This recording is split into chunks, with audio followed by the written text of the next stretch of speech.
Chers auditeurs, bonjour. Nous sommes de retour au Parlement européen à Strasbourg avec Virginie Joron. Virginie Joron, vous êtes donc députée Rassemblement national au Parlement à Strasbourg. Et aujourd'hui, c'est l'actualité de la semaine. Et donc, on revient avec vous sur cette émission sur France 2, sur Pfizer, complément d'enquête. Qu'est-ce que vous avez appris? Qu'est-ce qui vous a marqué dans cette émission? Bonjour, écoutez, effectivement, c'était un reportage assez intéressant. Je regrette juste qu'il n'y ait pas eu assez de contact avec ces journalistes, puisque moi je suis membre de cette commission spéciale Covid depuis plus d'un an, et je regrette qu'ils aient fait ce reportage sans interroger finalement tous les députés européens. Surtout les Français, on va dire. Surtout les Français. Et puis moi, je suis sur le sujet depuis 3 ans. Donc je regrette qu'il n'ait pas fait ce travail parce que j'aurais pu aussi leur apporter d'autres informations. Mais en tout cas, ce que j'ai appris, c'est que, et d'emblée, et c'est très bien résumé, on a le lanceur d'alerte qui travaillait chez Pfizer, qui nous annonce la couleur, qui nous dit que Pfizer n'est pas là pour sauver des vies, entre guillemets, mais il est là pour faire du profit. Et moi, c'est ce que je vois depuis 3 ans. Et la conclusion en fait de ces 3 ans où nous nous battons pour avoir accès au contrat, on n'a toujours pas accès au contrat, la totalité des clauses du contrat sont toujours cachées. Nous n'avons toujours pas accès aux SMS malgré la demande de la médiatrice.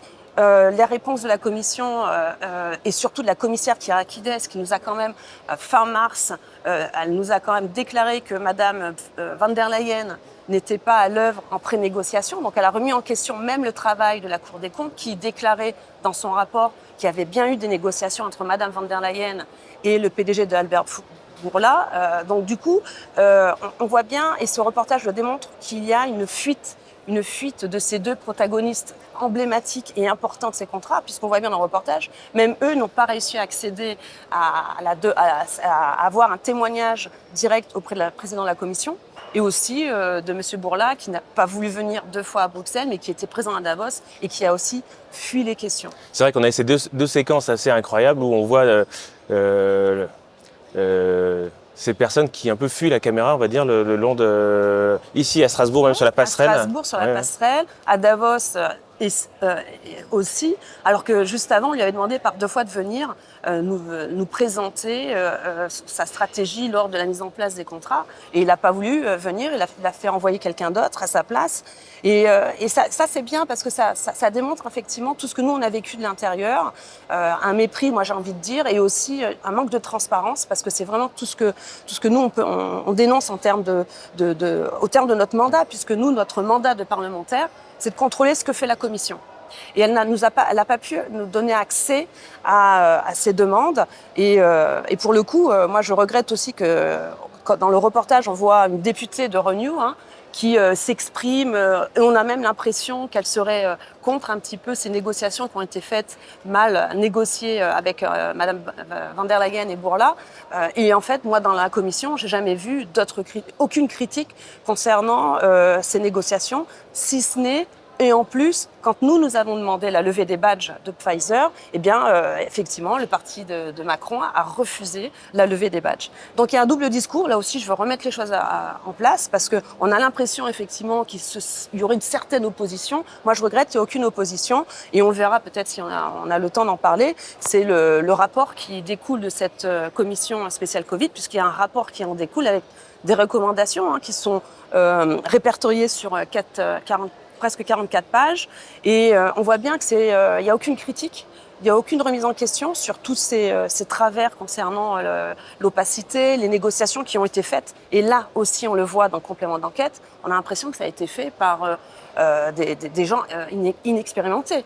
On a Ombrine Gras qui nous explique, qui faisait partie de la team des négociations, que finalement, par rapport à la responsabilité liée en cas d'effet secondaire de laboratoire, elle déclare, et moi ça m'a choquée, elle déclare que comme il n'y avait pas assez d'études, eh bien ça va être, on déclare une irresponsabilité, donc ça sera la charge des États membres.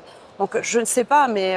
donc cette personne, c'était la personne qui représentait la France à la table des négociations, c'est ça ? Exactement, parce qu'apparemment, on l'a appris lors d'une commission lors de la commission spéciale Covid, où en plus on nous a interdit d'en parler, parce que on nous interdit de parler de ce qui se passe dans certaines réunions, notamment à huis clos, comme celle-ci.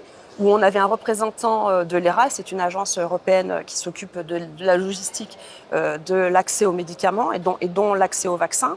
Eh bien, on a appris qu'effectivement, des négociations étaient en cours, et on a appris effectivement qu'il y avait une team, dite Team Europe, avec 7 représentants des différents États membres, dont la France, donc j'imagine que c'était cette personne, qui négociait avec la Commission et les laboratoires au nom des autres États membres. Donc ces 7 États membres engagent aussi les 20 autres États membres. Et on voit bien que, très honnêtement, on ne peut pas accepter un contrat aussi déséquilibré. C'est la base d'un contrat, il faut qu'il soit équilibré. On se rend compte dans ce reportage que le prix de la dose...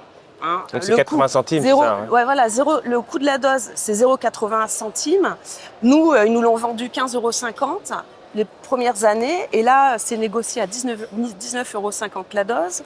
On se rend compte qu'il y a eu une commande trop importante en comparaison du nombre de citoyens européens. Je rappelle, au total 4,6 milliards de doses, dont 2,4 milliards de doses pour Pfizer, pour 445 millions de citoyens européens.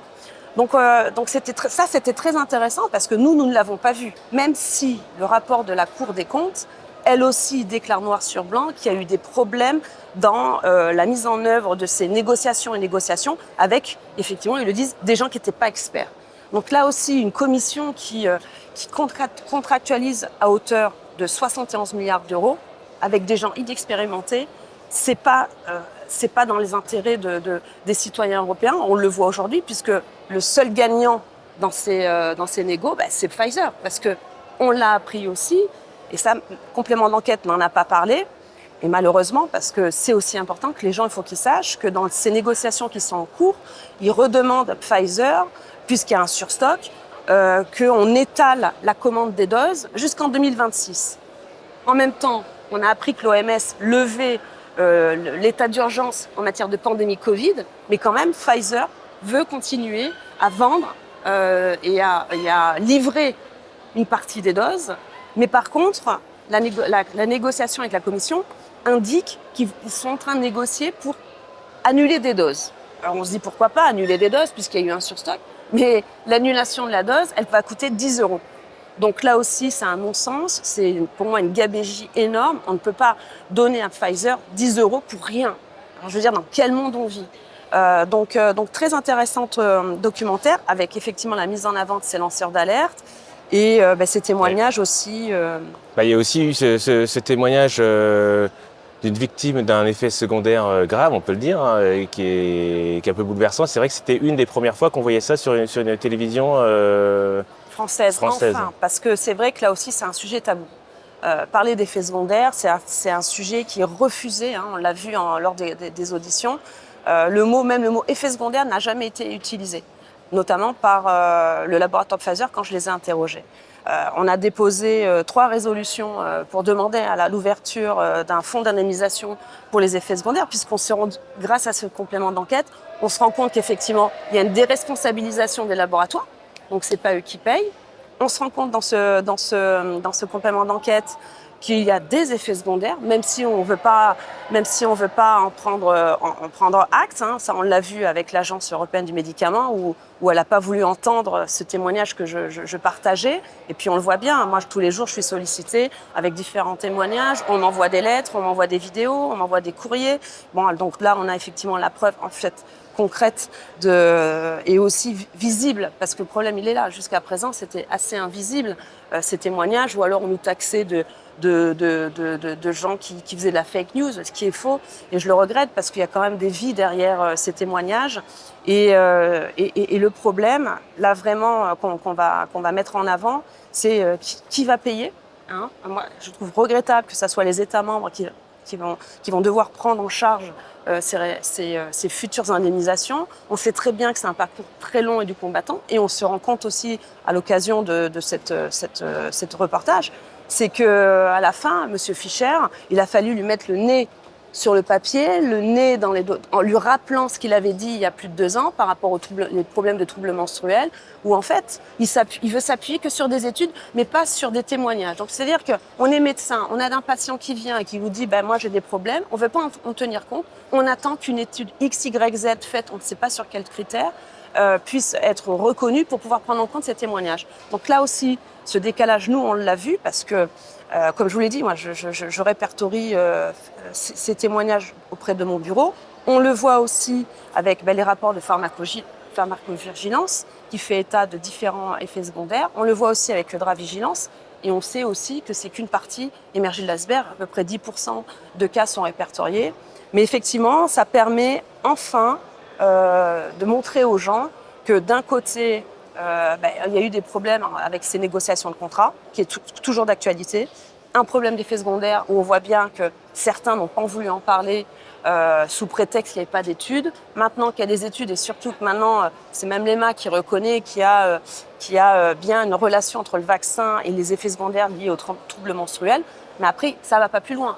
Est-ce qu'on ne va pas aller plus loin dans la recherche? Est-ce que ça ne pose pas des problèmes de fertilité, j'ai envie de dire? Parce que là aussi, on n'a pas de recul.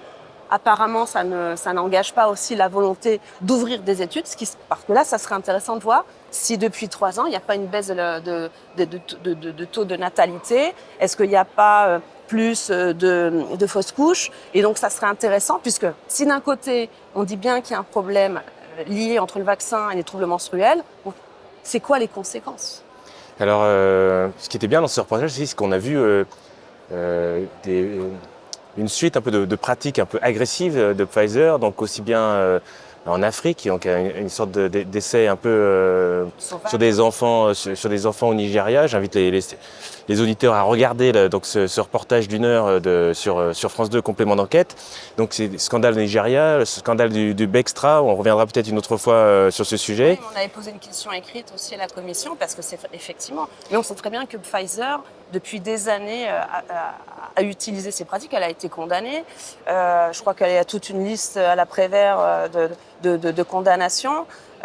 Et c'est vrai que. Il y avait soupçon aussi d'évasion fiscale. Voilà, c'est alors ça vous aviez évoqué le sujet il y a peut-être 2 mois ou 3 mois. Exactement. Vous avez posé la question sans avoir de réponse. Et donc ça aussi, c'était intéressant de voir qu'ils aussi se sont saisis de cette histoire. Parce qu'ils se sont rendus compte qu'effectivement, il y a une optimisation fiscale bien en amont du contrat. Donc là aussi, on pourrait se poser la question, comment ils savaient que, hasard ou pas, coïncidence ou pas, quelques temps après, il allait avoir ce gros contrat qui allait le permettre effectivement défiscaliser ou optimisation fiscale, parce que ça fait moins peur et c'est plus agréable à entendre pour ces laboratoires. Mais effectivement, on se pose la question, savoir pourquoi il y a eu cette optimisation fiscale juste avant la contractualisation de ces contrats où on voit bien que des milliards d'euros étaient engagés. Et alors, ça, effectivement, vous pouvez retrouver sur ma page du site parlementaire ces questions et on attend les réponses parce qu'effectivement, ça pose question parce que pas que sur l'optimisation fiscale. Est-ce qu'il n'y a pas eu délit d'initié, j'ai envie de dire, pour savoir qu'avant, ils allaient obtenir le contrat le plus important? Alors, donc on a parlé de ce complément d'enquête, donc il faut vraiment voir. Aller sur le site pour voir la rediffusion. Mais ce qui est marrant aussi dans le complément d'enquête, c'est qu'ils se sont fait bannir de Twitter. Ah oui, c'est vrai. Ça, c'est important. Parce qu'ils ont osé aborder un sujet de manière, on va dire, objective, pour le coup. Et c'est quand même un service public qui l'a publié. Et donc, comme ils sont rentrés avec des mots clés, j'imagine, Pfizer, vaccin, Covid, effets secondaires, donc ils sont rentrés dans la sphère de soi-disant code de la désinformation et donc ils ont sauté, on va dire, pendant 48 heures, donc le compte a sauté. Donc c'est un exemple aussi très intéressant parce qu'on l'a vu aussi pendant ces 3 ans. Toute opposition, ou en tout cas tout débat autour de ces questions ont été bannis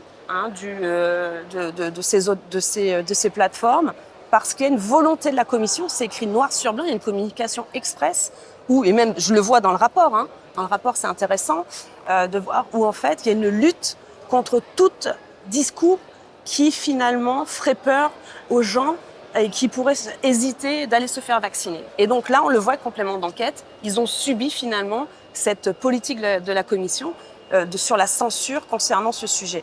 Et on le voit dans le rapport, hein, sur les effets secondaires. À aucun moment, sur ces 44 pages, on prend en compte les victimes, le nombre de cas d'effets secondaires, je crois, qui sont répertoriés par Eudravigilance. On est à plus de 1 million de cas graves. 1,7 million, oui, c'est ça. 1,7 million de cas graves. Donc, à aucun moment, on parle de ces rapports. Par contre, il y a un article qui précise que les autorités nationales, la Commission, ne doivent pas parler d'effets secondaires sous prétexte que ça va engager une hésitation vaccinale, ce qui est scandaleux. Alors je voulais quand même vous poser la question de ce débat qui a eu lieu donc en début de semaine sur cette question budgétaire d'une certaine manière, en fait, des taux qui remontent et du fait qu'il faudrait peut-être instaurer des nouvelles taxes, ou en tout cas on parle dans les rapports de peut-être que des futurs programmes d'investissement sur les micro-puces, par exemple un des programmes chers à M. Breton, serait remis en cause parce qu'on aurait peut-être plus d'argent. Est-ce que vous avez d'autres informations à ce sujet ?